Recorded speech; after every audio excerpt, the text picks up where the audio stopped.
All right, so you guys helped me a lot this morning, so now I'm going to try to return the favor and add as much value as I can.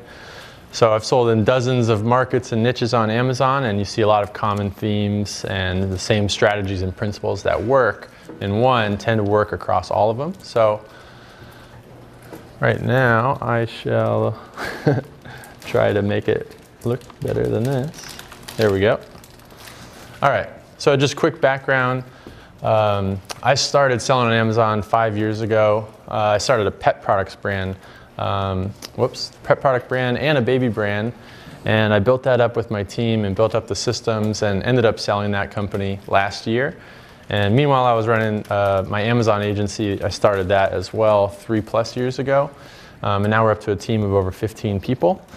And from that point, we've sold in lots of different niches, and we help manage the Amazon sales channel for companies and try to help them as much as possible, take it off of their plate.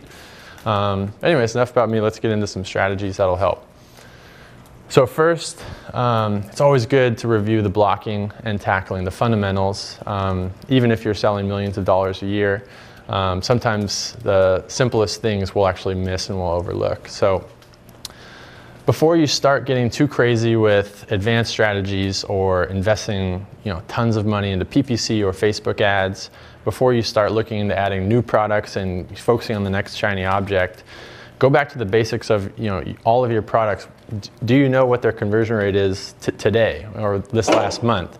Maybe it was good 6 months ago, but is it good today? Sometimes stuff will happen on your listing, not even just your sales copy, but bad reviews, seller feedback, unanswered questions. Those things can really hurt your conversion rate, and you may not know it unless you're actually checking that on a regular basis, or have, even better, have one of your team members check it.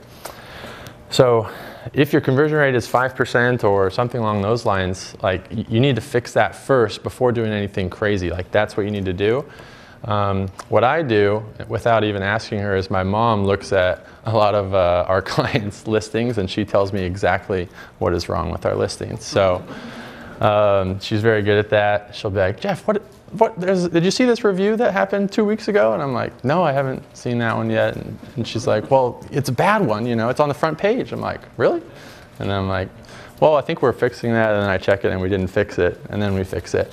And then we plug the hole and make sure that we have a system going forward to make sure that any reviews that are popping up, seller feedback, there's softwares out there that can manage that. So my mom has helped me a lot with that. You can ask my mom as well if you need. And then we'll talk about images, sales copy, reviews, but those are the big factors that affect your conversion. Now, one of the biggest things that we really spend a lot of time on before we write sales copy, before we do anything crazy, whenever we take on a new client, is we actually look at their competitors. Your competitors, you may even have some competitors in this room, right? Everyone in your niche, they've done all the homework, so don't start from scratch. Don't reinvent the wheel. So we spend a lot of time looking at our top competitors, our top 20 listings on page 1 and even page 2. You want to look at their reviews. You want to read their positive reviews and their negative reviews. You can learn so much from that, and you want to find the pain points that customers have with their products so that you can, illustrate that in your product why you solve their pain points. Also, it changes regularly what your competitors are doing. So you don't just do this one time. Do it every 6 months, every 3 months. Just do a quick review. What are they doing in their images, in their sales copy? Do they have video on their listings now? You can learn so much, and what you want to do is, see what they're doing well and do it better than them, or do it similarly to them, and make sure that you're not missing out on anything. We're starting to see people offer a lot of different free bonuses and value adds right now, whether it's an ebook or an audio file, a guided meditation, depending on your niche. There's so many things you can do to differentiate. And so that's where we start before we write the sales copy. Once we have all the great things and the negative things from our competitors, then we go build that into our clients' pages, and you can do the exact same thing on your own. Next, again, basic stuff, but make sure you're using the title, the full character limit. Every niche is different. Make sure you're using that. That is where Amazon puts the most weight for keyword optimization, is in the title. So really make sure that you're not wasting space there.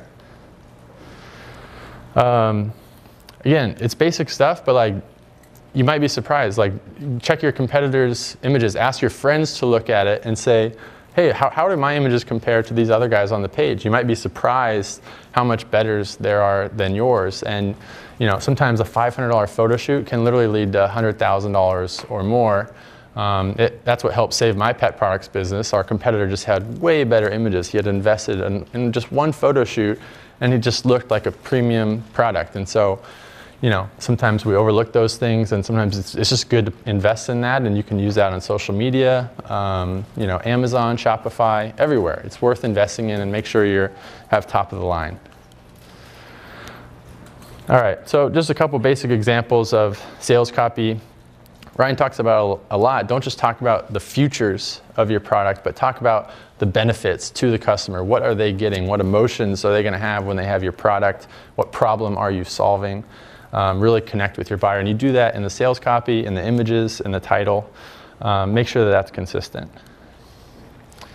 And again, this isn't rocket science. You've heard it before, split testing, but are you guys actually doing it? Like, when was the last time you actually ran a split test, right? You need to have a system in place where at least periodically, once every quarter or once every 6 months at a minimum, just test something to improve. If you can improve your conversion rate from, just for round numbers, 10% to 13%, well, I'm not a mathematician, but I think that's 30% growth in your entire sales, right? And so it can be that simple with one little fix. So, split test these different things, and it doesn't need to be fancy. You don't need to use the software. You can just split test it for a week or a month, and you can split test your price. Sometimes the easiest way, just as the lady who kept raising her price on her swimwear today, she raised it from 20 to 40 to 60 to over $100, and all she does is sell out of her stuff. So, test that stuff. Okay, so now we're getting into a little bit more. Always be thinking of new growth strategies. So, are you using Amazon pay-per-click ads efficiently? Are you reviewing them? Is there someone on your team that's reviewing them? You can make a lot of money with Amazon ads, and you can lose a lot of money with Amazon ads. Are you using the new headline search ads that came out? I'm sure you guys have seen that pop up. Make sure that you guys are doing that. It's incredibly effective right now. Review strategies. Make sure you have a number of review strategies that systematically and automatically are building reviews at a faster rate than your competitors. Get creative, do research, and make sure you have those things in place for all of your products. Marketing inserts, those still work. You can get real creative with what you put on those marketing inserts, what you want them to do. Make sure, that is one of the best investments you can make. Sometimes it costs 30 cents to put a marketing insert into your packaging, especially if you can have it done in China. There's a company called, I think, printedonlineinchina.com, and it costs, I think, 5 cents per postcard, color postcard, double-sided, 5 cents. To have that printed, and the factory will often put it in for free. So 5 cents, you can get an offer that can get their email, can do lots of fancy stuff with that once you get them to your website. Next, there's a ton of Amazon promotional things that they've added recently. Amazon giveaways is one where you can give away, have you guys seen this before? The Amazon giveaways where you can drive people to a YouTube link and have them watch a video to enter a giveaway, and it's through Amazon. Amazon is letting us do this, and so take advantage of that.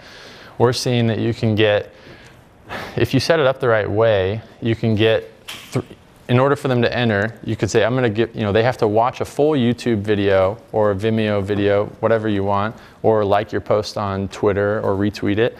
And when they enter it, you can say, I'm going to give away 2 products for every 3,000 people that enter into the giveaway. So you get 3,000 people to watch a YouTube sales video for your product, and you give away 2 products, right?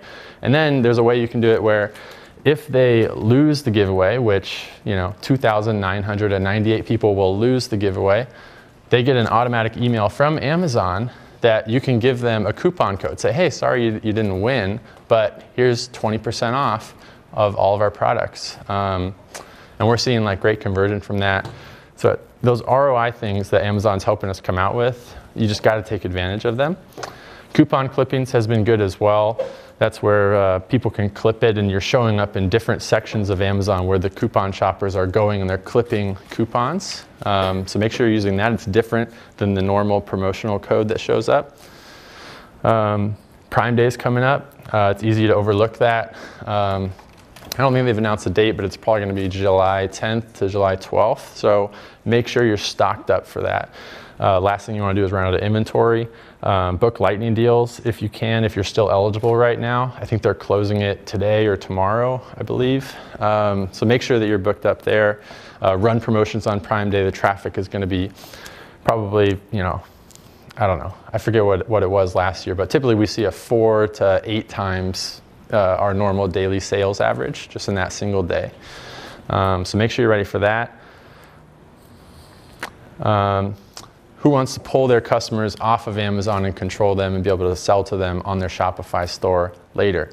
I'm sure everybody does. Hopefully most of you already know this, but just wanted to throw it out there in case you're not doing it. You are able to download the Amazon customer list, and you take that customer list and you upload it to Facebook.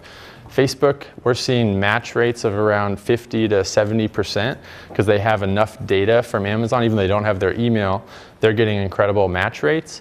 So one, you can directly retarget your customers and drive them to your Shopify site. If you don't want to send them back to Amazon, that's fine. So you can directly retarget to them. And then if you're not doing it, definitely create lookalike audiences off of that audience. So if you have 10,000 customers, create a lookalike off of that. Facebook can go find 2 million people that have similar attributes to those same folks. And even better, get your repeat customers, your best of the best, make a lookalike off of different lookalike audiences, because those are your best customers. All right, next. I love Amazon, but even I know too, because I sold my business last year, do not just rely on Amazon. Do not only do Amazon. I don't recommend that to anybody. Everyone in this room is doing the right things from the sounds of it. You're focused on Shopify, you're focused on building an audience, you're focused on getting into retail. All those things are going to increase the value of your business and create more sustainable business, less risk in your business. So continue to focus on that. Okay, so real quick, I just wanted to take a minute to share my experience with when I sold my business. Help you. It took me 9 months to sell my business, and had I done it over again, could redo it, knowing the lessons I knew today, I would certainly be able to make more money and sell it a lot faster. So, and I know there's already been a presentation on this, so I'll fly through it, but a couple of these points haven't been mentioned, and it might help you guys out when you get ready to sell. Number one is have your books cleaned up. All my books were in Microsoft Excel. I built my own profit and loss statement. Probably would have got an F at Cal Poly for that. So definitely make sure you don't build your own profit and loss statement unless you know what you're doing. Hire an actual accountant that gets your books up to date. Use a good broker that you feel comfortable with. Interview a couple of them at least, and make sure that you actually get a good feeling that they're going to show up and help you through it. One thing that I learned was keep the lawyers out of it in the beginning. We got the buyers of my business, they wanted their attorney from day one involved in the negotiations when we were just negotiating the high level bullet points of the business structure and the price and how long would I stay on and all that. And it dragged out because it was redlining documents. We paid thousands of dollars to lawyers and basically almost lost the deal because of it. So just try to keep it just one page bullet point document, deal directly with the buyers first, and then once you get to the final phase where you're drawing up the asset purchase agreement or whatever agreement type you're going with, then I would say definitely get a lawyer involved, but try to keep them out until like that final phase. And then another lesson that I learned, I thought that we were going to sell and close in 45 days. I know some people have said that they've done that. I didn't have that good fortune. So what I did is I took my foot off the gas of the business a little bit because I thought that we were going to sell super fast. But lo and behold, it took 9 months. Chinese New Year came around, didn't plan for the inventory, ran out of stock of our bestseller. Sales dipped. Buyers almost pulled out. We had to negotiate a bit, and I lost, 10 or 15% of the purchase price because of that. So I would say even if you're selling it and you're on market, act as if it's going to take you 2 years to sell your business because you want to be selling it on the way up. You want no red flags as you're going through that process. SBA loans, I've already talked about that. There's pros and cons to it. It can really draw out the process. It takes a lot longer. In hindsight, from where I was at, I wanted to sell quickly. I probably would, if I could get a cash deal versus an SBA loan, I probably would have taken a 5 to 8% discount off the top just to close it within 45 days. That would have been worth it versus wasting 9 months of my time. So something to consider depending on where you're at. But if you got the time, then SBA is a great way for buyers to get a lot of money for cheap. Another quick lesson is require a non-refundable deposit if you're going to enter into like an official LOI or asset purchase agreement. Make sure that the buyer is serious. You will get a lot of looky-loo buyers that literally will put, like we heard on stage, right? We got people that talked with 150 companies, put out a bunch of offers. There's nothing wrong with that. That's just how it works, right? And so you don't want to take your business off the market and have a buyer that's going to go into an asset purchase agreement without any non-refundable deposit of some sort. That happened with me. We didn't have them do that. They offered $10,000 over asking price. I'm like, oh, sweet. That's, done deal. Gonna close really quick. They dragged it out for 2 months in due diligence. Then they started asking the real questions. Then they got through the financials. Then they got all that stuff after we had already taken it off of the market in a holding phase. And because of that, the buyers backed out. I lost all the momentum of the sale of my business. We had a bunch of buyers before, and they all went away because I took it off the market for that guy. So, depending on the sale of your business, maybe like a 2 to 5% non-refundable deposit. I would say at least $5,000. And if they're not ready to do that, if they say, I'm not putting on a non-refundable deposit, all you got to do is say, okay, well then ask me all your due diligence questions right now before we enter into the asset purchase agreement. And that's what I did the second time around. That worked a lot better. And also as you go through due diligence, if they have that deposit down that they can't get back, they're going to be serious and they're going to want to finish. And that's what did get us to the finish line. Another tactic is definitely try to create a feeding frenzy when you launch your business for sale. You're just going to have a lot more leverage if you have 5 or 10 or 15 interested buyers. Don't just try to talk with one and then try to do the negotiation. It's supply and demand. If you are in control and you have multiple buyers, they can't negotiate the price down much because you've got 5 offers on the table. That's how I started out, and I had a lot of leverage, and then I lost it once all my buyers, once I chose one buyer that backed out. So definitely try to create that feeding frenzy. On this point, consider negotiating a limited consulting contract.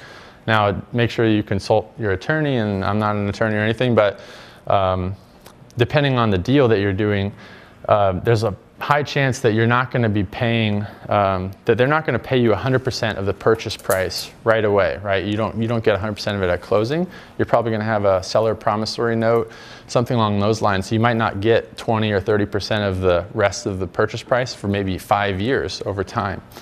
And so you already have that vested interest to have the buyers be successful. And one way I was able to get my multiple up from 3 to 4 times was that I basically negotiated a side consulting deal where I just, I said, hey, I'll stay on just in 1 to 2 hours a month max every single month for the next 2 years.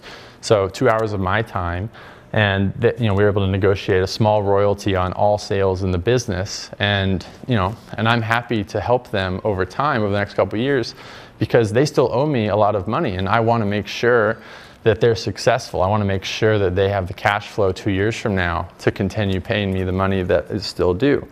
And so it was a no-brainer for me just to add on a couple hours a month. I would do it, anyways for them. And so just know that there's other levers that you can pull that can increase your total cash flow and multiple.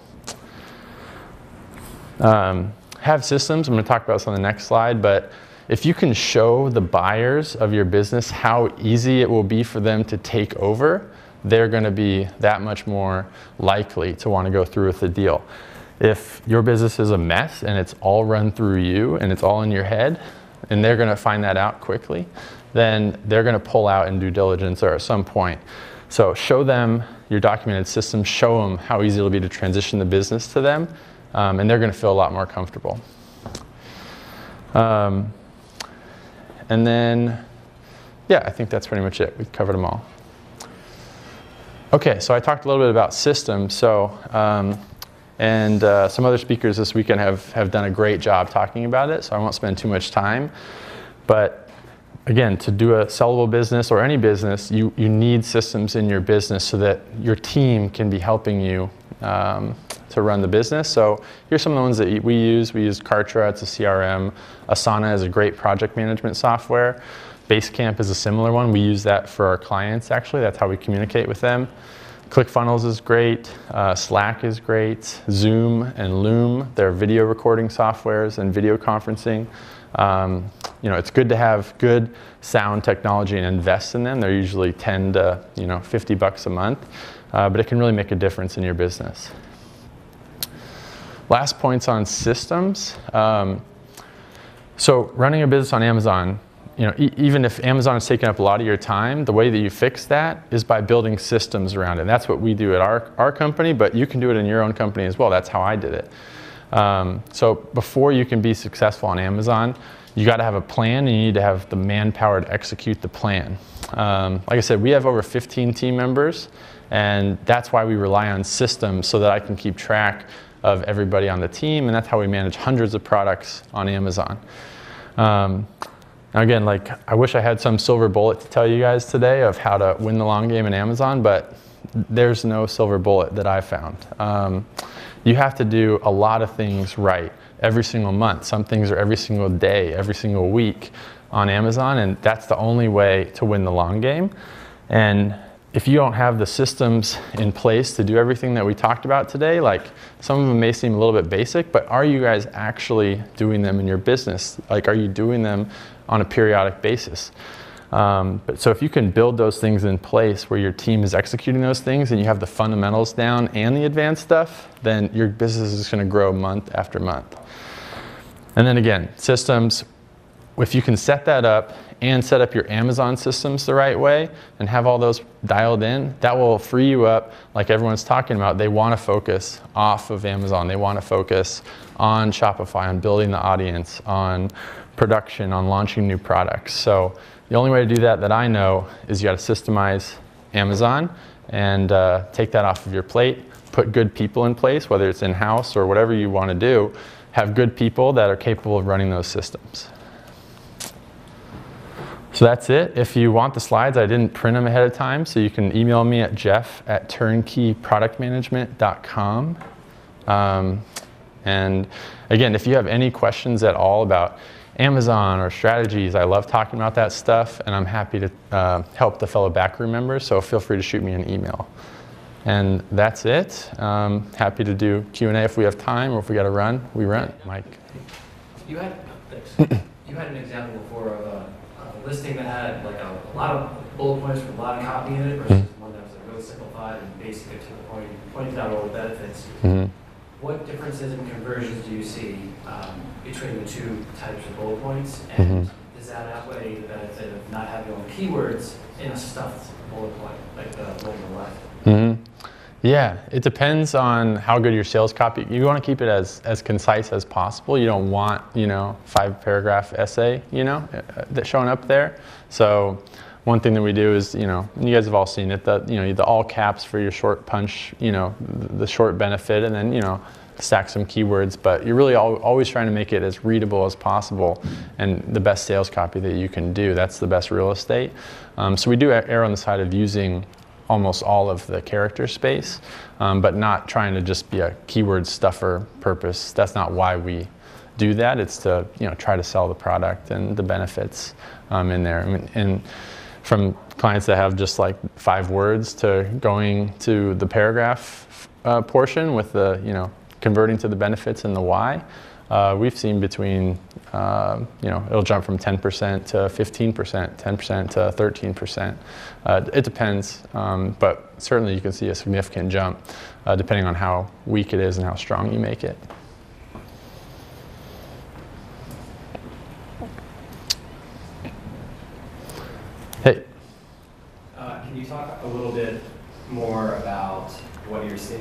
differences in mobile versus desktop? And like if you're running split tests, how are you optimizing kind of for both? Like how do you ride that line? Yeah, mobile is becoming a much larger focus now for us, and we now mainly focus on making sure that it's readable in mobile, tested on different devices as well. Like for example, seeing where the title cuts off. Sometimes the title will be cut off on mobile and it'll have the little 3-dot ellipsis, right? Well, sometimes it's in the worst possible spot where it's not a good ending last couple of words, So you may want to just simply rearrange it. So we're actually making sure that it looks great on mobile, because we know on most desktops, it's going to show up the whole thing. So we really try to optimize for mobile first, and that's how we build them. What about bullet points? Because I notice on mobile, that's not the first thing you see after title and image. Yeah, you want to check how readable it is there and make sure that it's coming across well. But do you sense that they're even relevant? Like, do people go that deep into listing? Like on mobile, the bullets are right. Kind of more varied. Yeah, so they're not as impactful as far as mobile goes, but we're still going to optimize them because there's going to be the desktop users that will do it. So you just try to influence and make optimization changes for what does impact at some point. Images, title, bullets, those are the big three. And enhanced brand content, if you can get a trademark and get A+ content, that really helps as well. Matthew. For the truncations and the ellipses that gets put, and it's not never checked, so I'm just curious, is it different across not only devices, but it's different like iOS, Android, it's different screen size, and iPad has like different screen size, and Mac has a 13 inch thing, which might change the website, right? Which changes the truncation. So it's like, are you dealing with like marks where you're just like on various different iOS or whatever? Yeah, no, it's a great question, and I'm pretty sure that it does. And so we definitely test the iPhone first. That I would optimize for that first, and then if you can, pick a Galaxy and an iPad as well. And yeah, it's great if you can perfectly line up different ellipses. That's awesome if you can do that. But definitely, I would start with the iPhone. Well, thank you guys. Appreciate it.